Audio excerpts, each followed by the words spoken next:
Face masks on the list of school supplies for the kiddos this fall. Yeah, I think this is a real concern, especially for parents of younger kids. Which ones are the best? How well do they work? How do you encourage your kids to wear them?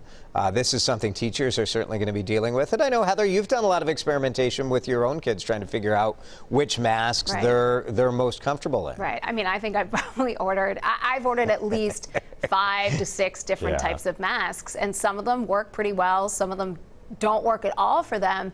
But what I found is kids are pretty resilient. I think sometimes more resilient than adults are.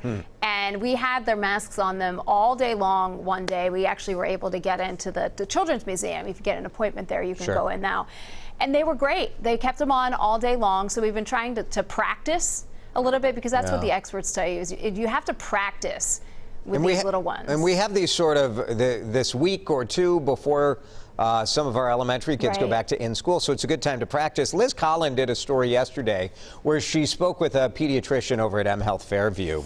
And one of the things he was saying is that those neck gaiters, you know, it's kind of I don't know, it looks like a bike jersey type, you know, or like an Under Armour type material that people wear all the way around the neck. And he didn't like those. He said they're a little too tempting for kids to be like up and down and touching and fiddling with. Which I was surprised about, because I see a lot of kids wearing those, because I think sometimes they're just easier. And like it doesn't pull. I think kids get sensitive when stuff's like pulling on your ears, right? Yes, that is accurate. Yes, they do. If it's not perfectly on your ears at that perfect time. Oh, yes. Well, comfort is big, and you found, Heather, that and I don't know if this is still true, but a little while ago when we were talking, you said that the cheapest kind of disposable ones seemed to be the most comfortable for your kids. And they were, because unlike the cute, adorable, straps, whatever. the straps around the back of their heads weren't pulling them as hard.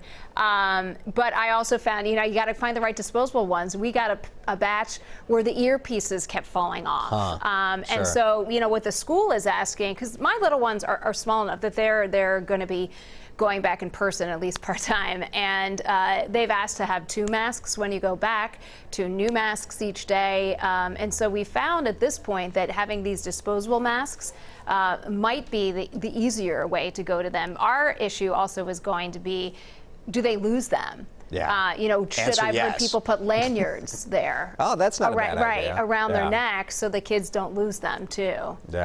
Well, I don't know. Like, kids are able to keep track of their glasses usually if you have to wear glasses. They are, but they're not able to keep track of their gloves. At least mine aren't. Yeah, that's true. No, that's a good point. A couple other tips from the pediatrician. He said that have your kids put on a mask and then try to blow out a candle. That's a good test to see if the mask is blocking enough.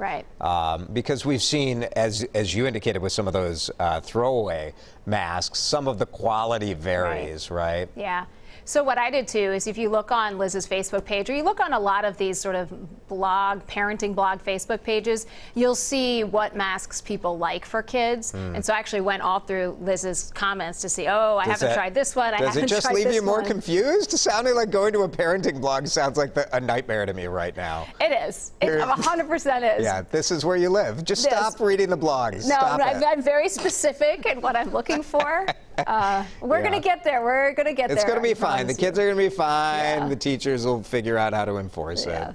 It's fine. If they kids are more resilient than we think they are. That's right. It's all of us parents who are the ones who are